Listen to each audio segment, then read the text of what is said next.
Hi, the Chappiness guy. Welcome to today's episode of Vestibular Talks. Today's very special guest is Tiana. Tiana is going to share with us some strategies to develop ourselves and how to connect with the world around us and with our inner selves. Maybe using some strategies like yoga, meditation, hypnosis, and more. Remember to like, share, and subscribe. Enjoy the episode, guys. Find your chappiness.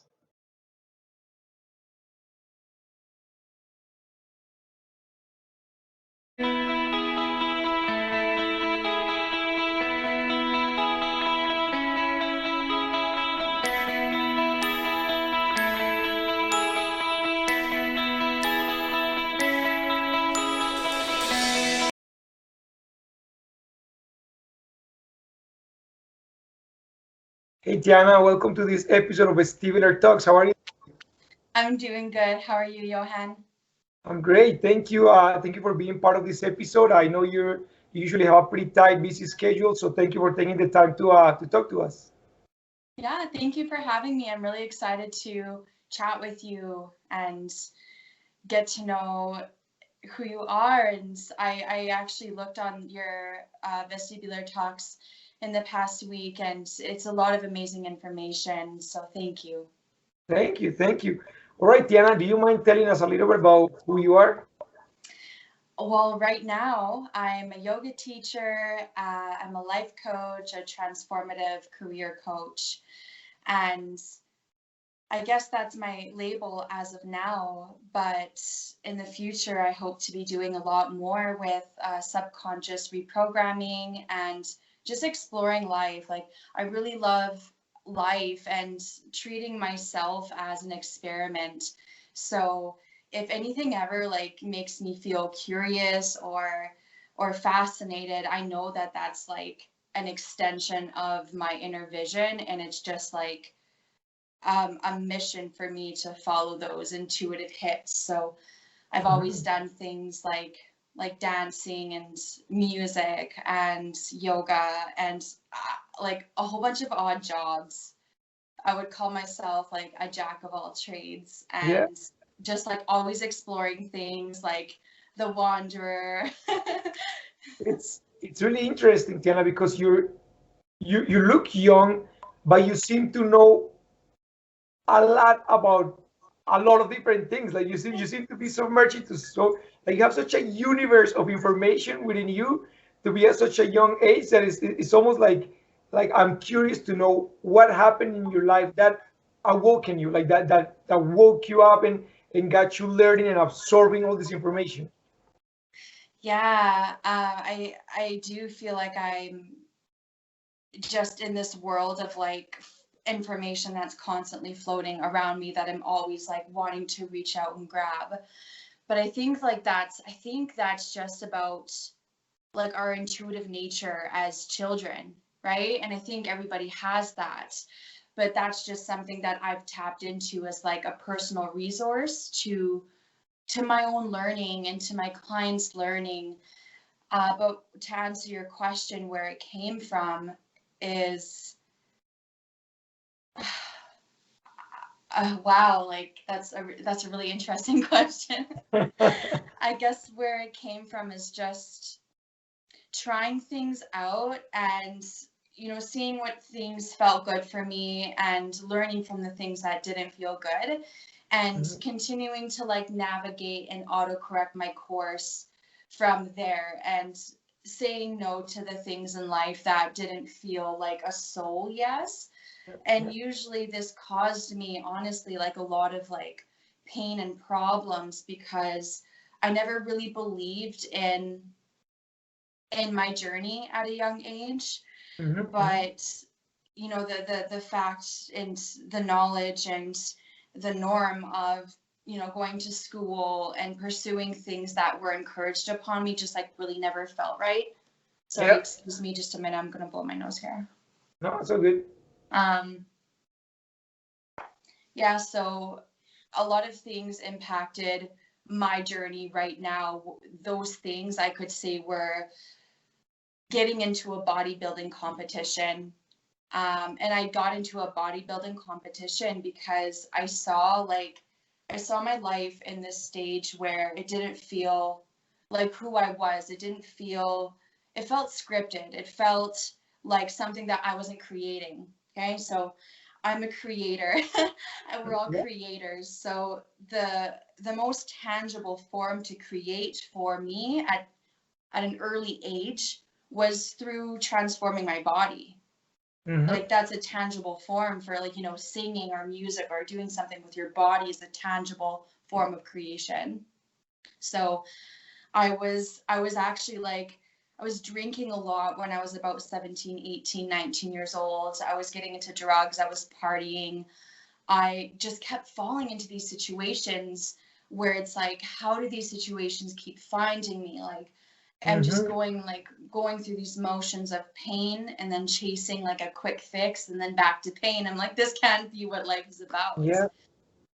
So I did a bodybuilding competition and I didn't do like amazing in the competition, but at the end of the competition, I felt this sense of like I have unearthed or gotten deeper within a layer of myself. Mm-hmm. And that just like gave me this spark of curiosity. I'm like, okay, this was a physical form. What's deeper? Because Yes. when I competed, I didn't feel satisfied like strutting on stage in a bikini and in heels. Mhm. But the whole journey for me was like, it sparked my awareness, my curiosity, and I'm like, there has to be something more. And I knew in my heart that there was something more that I wanted to chase, no, Yeah. to experience instead of chasing things, just to Yes. experience things. And that is very interesting, Tiana, that you say that because somewhere in human history, we lost connection with the deeper meaning of like I feel like at some point in life, humans were more connected with nature, with our emotions, with our senses. But at some point, we kind of jumped into the rat race and started, like you said, chasing wealth and chasing looks and chasing popularity and fame, and it's like we disconnected from the bigger meaning that we were created for. So I feel like when you go a process of transformation like you did, going into a bodybuilding competition, and you push the boundaries of what your body could achieve, then that kind of like open your mind to like, okay, wait a minute, just getting a career because people that's what people want me to do, or getting money or buying a house or having children is not all there is. There is something deeper in within me that wants to feel more connected with everything and with everyone, because we like I feel like we're all this sounds cliche, but I feel like we're all one at the end of the day. But and I'm look a at sucker you. for cliches, so it's okay. Keep them rolling. So look at you, like like you experimented with your body physically to get it to a point where you were like, okay, like you achieved something that most people don't achieve, which is that perfect body figure. And then you said that's not enough. I want to go deeper with my spirituality and with your own feelings. So how does yoga, breathing, and aerial yoga like you do, how does that connect with that deeper meaning? Yes. So I do a lot of aerial yoga and breath work. And those are like my basic, like fuel, like to feel the, to feel your body and your consciousness. But then like I really love to extend that through like practices like dry brushing your skin and self massage and Okay. working on like your lymphatic movement. And yeah, it does start with a lot of the yoga and the breath work, but for me, it's like about finding that extension of what feels good for you and how all of those different methods that we see in life and that we're drawn to, how they affect our mind body connection, like like who we are. I think that was your question, is Yeah. that for me it helps us slow down, Mm, right? It helps us slow down. Something you said before about our world is very different now, and we're connecting to different forms and methodologies of learning and of constituting like what life is and ourselves in this life. You said something about there being a divide, and I believe that happened when the Rockefeller Foundation happened in the turn of the 20th century. And what happened is there was this divide, and he eliminated all non-drug natural forms of treatment. And he started funding schools if they would teach his medicine. And with the foundations of petrochemicals, we created plastics. And so, yes, our world started like moving and rolling very quickly. And I think this is a great thing that he did, because we're here right now talking to each other and we have cell phones and iPads and laptops. Yeah. However, people are starting to rely on the technological sides of how to connect back with themselves. Like, you get the little devices on your wrist to check different things, or your Apple Watches, and Yeah. you can listen to apps on your phone to fall asleep. But that's also, like, in a form, taking us away from this mind-body connection. And I think that when we slow down and turn back into our own inner devices, that we are able to enhance and stimulate and activate our natural healing systems through our own life force energy, through beautiful systems within our bodies, like the vagus nerve and the different systems in the body that can work together once you give it the right ingredients. And you're so right, Tiana, because many of us, and I used to be like that, live in such a high-paced environment that we're always go, go, go, go, go. And what we don't realize is that that triggers our sympathetic nervous system. So we're often in a state of fight or flight or freeze. Like we're constantly like go, go, go. So the body is not like doesn't have the time to like cool down again and calm down. So I know this is gonna sound.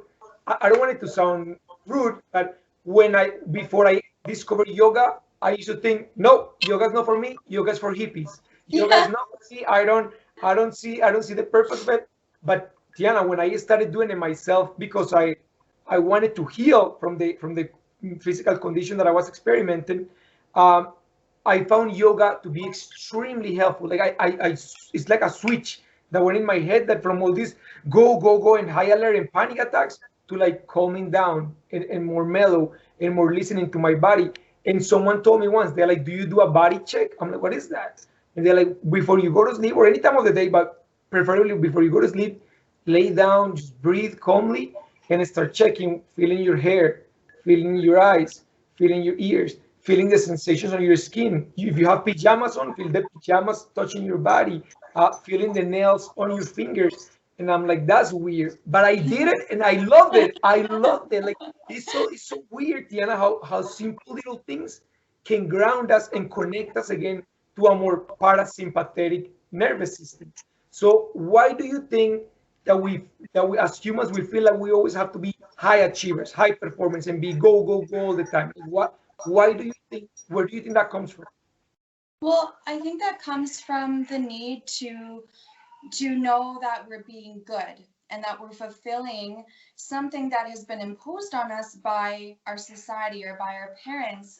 And often that state of accomplishment and that drive towards accomplishment will fuel our decisions to move from a creative flow into a flow of scarcity and necessity. So we start to make decisions out of necessity instead of creativity. And then our own inner creative mechanisms start to drive us towards necessity, safety, because simply it's the goals that we've programmed our minds to naturally follow throughout the years.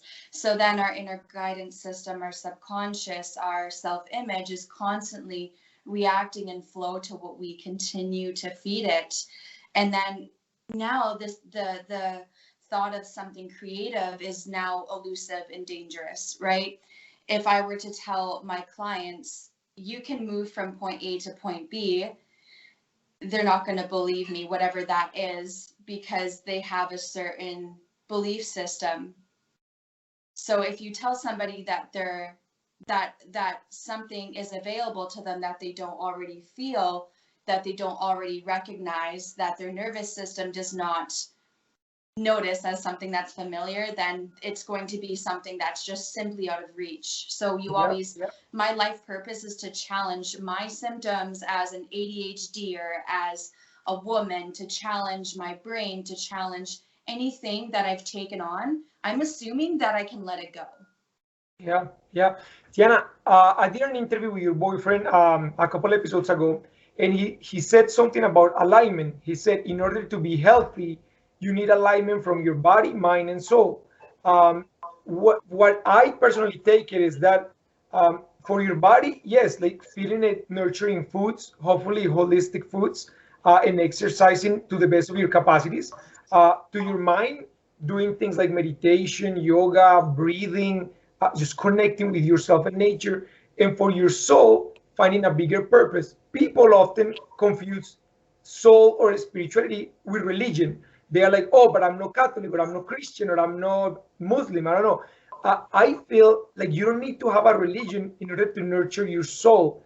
How do you feel we can nurture our souls in our own way?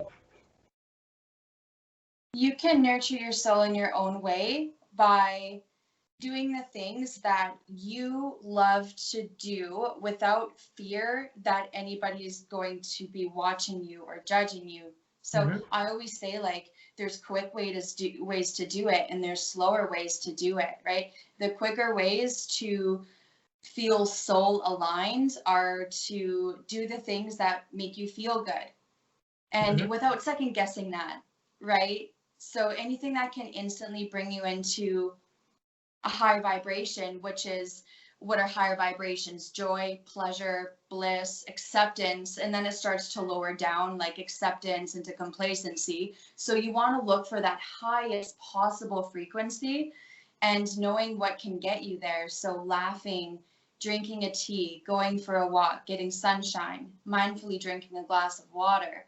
And that's different for every person. So the way to unblock that for any person is to do the self-discovery work so that you can come back to that inner knowing, so that you have that system revealed to you, because no one else can reveal it for you. They can give you those techniques. People can tell you to do the breath work, but as we were saying, you have to know what that big why is, what that impact is. So a lot of an issue that people find with locating their purpose is they feel unworthy of that purpose. Mm-hmm. So in order to look bigger, it's like, what kind of impact do you want to have on the world? And when we connect with a bigger impact, whether it be humanity, Black Lives Matter, whether it be like raising up foundations that are in other countries that we take for granted, then all of a sudden our purpose starts to become way more powerful. Yeah, It's not yeah. just about self-improvement. It's something that I noticed with you and your Instagram account.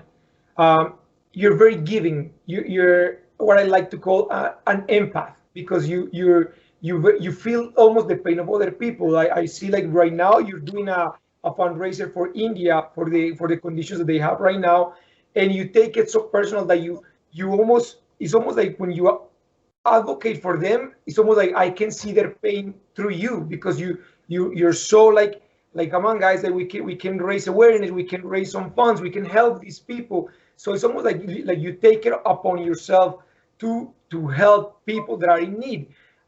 How does that affect you emotionally when sometimes you're feeling that the pain that others are feeling is way too much? So how do you feel, and how do you cope with that? I cope with that by just coming back to why I want to do it, to feeling good. It's like, it's selfish. I want to do this because I feel good doing this. But what cuts a lot of myself what cuts humanity off from each other is the assumption that we can't do anything, or what will my small movement create in the nature of things and in the bigger aspects of things. So I see a direct link to self unworthiness and impact. A lot of a lot of times when I feel the struggle in feeling worthy or feeling down about what I can do or what I cannot do, I'm like, okay, look outside of myself, look outside of my country, look outside of this moment. And I always want to be in the moment, but it's like, look outside of what I'm feeling in this very moment. And I believe that when we connect with a bigger impact, then we can inspire that creative force within us and within other people. And that's how we learn to create a bigger world, is how we can co-create together towards that bigger impact of the world, that bigger change. And Yeah. like how I cope with the feelings is like, I'll do my breath work. I need my alone time. I need so much alone time. And I'll feel really inspired and I'll spread myself so thin and just like look to give and give and give. And then I really do have to take my time by myself Yeah. and just like Yeah. shut out the world. Recharge. Yes, yes. It's important to do self-care as well. Yes. Tianna, um, I noticed that lately you've been kind of like getting into hypnotherapy. I've done it myself. I've been to a hypnotherapy session where I was dealing with all these crazy vertigo attacks, and they were extremely debilitating. And I went in with a skeptical mind. I'm like, I don't know if this is gonna really help me. But when I did it, and then I consistently, so she did a recording of it, and she kept saying things like, "You're balanced, like you're aligned, you will find balance and you will find purpose within this condition." Like she kept repeating things like that. So the more I heard it in the recording, the more confident I got, and the more balance, I guess, I felt. So what do you see hypnotherapy being good for, and who do you think should try it? I think everyone can try hypnotherapy. Hypnotherapy is good for any ailment, disease, or condition or fear. Now, I'm going to go into a little bit of a controversy with this and a little bit of a touchy subject, but I'm coming from my own belief system. So I know that there's facts and there's medicine, but I also know that whether you call something a placebo effect or not, it is still affecting your brain. Yes. So a lot of people will say, oh, hypnotherapy works because you are creating suggestibility and beliefs and confidence. Isn't that what you want to create? Don't you want to go within your body and boost your body up by gaining your confidence, by reestablishing your own healing mechanisms? You can go right into your body and you can command your own cells. So this is why hypnotherapy is good for anybody, because you can go in with the direction of a trained hypnotherapist and listen to your recording, and you can go in and continuously command your cells. And you said it, Johan, you said confidence. Once you feel confidence in your body and you hear the word confidence over and over, you're going to go out through your day and have confidence that you're going to choose the right meal. You're going to choose your battles. You're going to choose the experiences that are aligned with your highest intentions. And if we don't have that confidence, you're continuously relying on old neural patterns, on disbelief, on mistrust. So it's good to open up the pathways, the creative pathways, and create new systems. We changed our phones. We change our cell phones. We will go get a new cell phone if it has no memory. We don't update our bodies. You can update your body with hypnotherapy, just like you go out and update your phone. Yes, you're right, and I do obviously recommend it. The people that are going to try it, do the research. They can still have a skeptical mind, but do the research. Find a hypnotherapist that is going to be kind, that is going to be relatable too as well, because the way you put your guard down, like you won't go there with a wall in between the two of you. You'll go there with a more ease and peace of mind. You'll be more ready to absorb that positive information. So yeah, Tianna, what do you think about love? What's the importance of love in our lives? Whether it is self-love, love from our pets, love from our loved ones, love from a partner. what do you think the importance of love is in the well-being of a human? The importance of love is, well, love is all pervasive. Like, if you are in the presence of love, love is like that higher vibration within us. So whatever we can do to connect with that higher vibration of love around us is going to relay back into us, and it's going to teach us who we really are. So when we learn who we really are, we start to unlearn who we're not, and that's the most important thing in self-discovery in life, is to know what you are not. So it's important that we go out and that we connect to things that raise us up in love, because that is how we are best of service into the world. Why do we want to be best in service? Is because we want to fuel our impact. We want to raise up into our bigger purpose. So none of this, it can happen without love. Love is the fuel. Love is like the parent of joy, of bliss, of awareness. And there's only two things in life. There's love and there's not fear, but like indifference. Yeah, they say indifference and love, right? Not love and fear. So if you can find the similarities that resonate with you in life, then you can raise up those loving vibrations, and as we do that, we start to raise our own personal frequency, our aura, our bubble, and that everyone else can feel that and receive that as the most tangible form of communication that your nervous system and consciousness can understand. Everything else is just an expression. If we get to that source of love, we can give that same quality of information and feeling power to others, to everything we care about. Yeah, Tiana, when a lot of people go into two different camps, like one believes in science and medication, another one believes in like different therapies, more natural approach. I personally believe in a mixture of both. I say you can take the best of both and apply it to your circumstance and do what you enjoy. So, for example, I take medication for my condition, but I do yoga. I do breath work from I learned from the Wim Hof, the cold therapy and the breath work. I do walks in nature without my shoes, so I can just feel the grass under my feet. Uh, Things like that to connect myself. So I do a mixture of both. When I first met you on Instagram, I I kind of told you. I said, "Hey, Tiana, I have vertigo, but I like to try yoga with you. Do you think that will help me?" Something that I like was your honesty.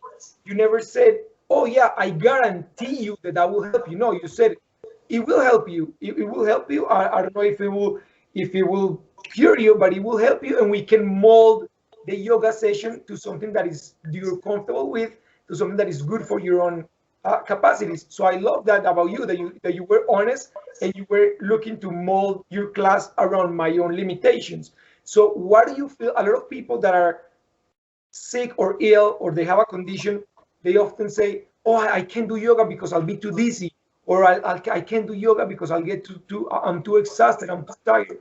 How would you like to encourage those people to give it a try? I would encourage those people who feel like they are suffering with a limitation to try yoga. And I would encourage people who are skeptical of yoga to do their research and to look out for what resonates with them, because there's so many different methodologies and so many branches of yoga that you will find something that will work for you. And yoga is not just like like westernized when you see hot yoga full of like young girls and lululemons that are super flexible. Yeah, Yoga can be laying down and doing a child's pose and focusing on your breathing. And if yeah, you have an informed teacher that knows your goals, that this is what's the important thing, is finding an informed teacher that knows whether or not they can work with you, whether or not they have the scope of knowledge to understand your unique needs. When very you important. have found that, then you continue just to give each other feedback, Yep. and it's your journey. Yoga is your journey. So there's this misconception that there is a right way and a wrong way. There's better yoga and there's not so effective yoga. And one size, one program, one system does not fit all. So True. the most important thing, again, is like, I tell this to my clients, I live by this, is like, be aware of, number one, I've been curious about yoga. So that must mean there's a path for me. Because if I'm curious, that comes from love, that comes from my heart. And then two is doing your research and talking to people, talking to an informed teacher. And then Mhm. from there, you build out your own system, because you Yep. can find something that feels really good for you. And it's in your control. It's in everybody's control to find an experience with that. And you can say no to whoever you want to, and you can ask questions, but it's all about just being open and knowing that what you want is available for you within the realms of yoga. Yeah, that's true. Tiana, what does the future hold for Tiana? The future, well, in 6 months, I'll be moving in with my sister Oh, and my boyfriend and her boyfriend, because me and my sister, our brothers our boyfriends are actually brothers. yeah, So my yeah. sister started dating him, and then I met my boyfriend, and I found out my boyfriend was my sister's older brother's, my sister's, see, I can't even Oh, say, it's oh, confusing. God. So yeah, it's I a love it. very, I love it. yes, but we're all so connected, and we're going to move into a big house together in 6 months. But that will be my home base. And then I plan to travel and to experience some different cultures around the world. And I don't really have a plan for what that will look like yet, because of all of the different uncertainties around. But then I do plan on doing some travel, on finding out exactly like which causes do I feel drawn to. I want to go out and work on building schools and working on clean water or wells. I want to align my work with a bigger impact, which I'm doing in small steps right now, like with my India yoga and creating the communities that I am. But yeah, I want to explore and just find out what exactly in the world is meant for my journey. Yeah, yeah. Tiana, this channel is called Find Your Chappiness, which means find your happiness. So, how does Tiana find her chappiness? I find my happiness by playing and dancing and falling over and looking like a fool. If you hang out with me in a park or anywhere, chances are I'm going to be playing off of something, an apparatus, or doing a handstand, or running away and talking to a stranger, or like it's always like, where's Tianna? And I'm doing something like away from the crowd, like driven by this little inner motor. My happiness is my curiosity and my willingness to go out and play with the world around me, whatever that is. I also know your chappiness are two little angels called wiener dogs that you have. My wiener dogs are my babies. Yes, I have Edison and Tesla, and they're my babies. The winner dogs have such personalities, such huge personalities in such tiny packages, like so little Yeah. body, but they are huge personalities. Yeah. Yeah. Tiana, where can people find you if they want to learn more about you? Well, people can find me on Instagram, and my handle is Tia Marie 27, TIIAMARIE 27. And I guess that's the best place to find me right now. However, I am taking emails for different hypnotherapy sessions for free for my practice hours, and I'm doing some free consults with subconscious reprogramming. So my email would be a good place to reach me too. Yeah. Will you soon, before you give us your email, will you soon maybe also think of a website where people can just like connect you with like through your Instagram, through your email, through everything? Yeah, I'm actually putting a course together and working on my website. So that's going to be out really soon, in probably a week or two. And then I'll have my website running and all of my coursework that people can check out. And find more about like what I do for my coaching styles and my Awesome. services. Do you want to share your email so people that might be interested on hypnotherapy can find you? Yes, so it's gervais.tianna20, gervais.tianna, TIANNA 20, that's 20 at gmail.com. Awesome, awesome, and yeah, I'll put it in the notes when I publish the video so people can find you easier. Awesome. Well, Tiana, it's been an absolute pleasure talking to you. Uh, you have a universe of knowledge in that young little mind of yours. Like I don't know how you learn so much so soon and so quick, but keep expanding it. Keep expanding it because I think you have such a like I told you before, I think through a message that you have such a bright light that is like it's like a glow that you have in a world of uncertainty and sometimes world of darkness. Your light can change that and can make people feel happy and feel joy and have a new perspective of things. So keep shining bright, Tiana, because I think you have such an amazing purpose that you could take over the universe if you wanted to. So keep it up. Thank you, Johan. It was so nice talking to you and getting to know you more. Awesome. Bye, Tiana. Bye.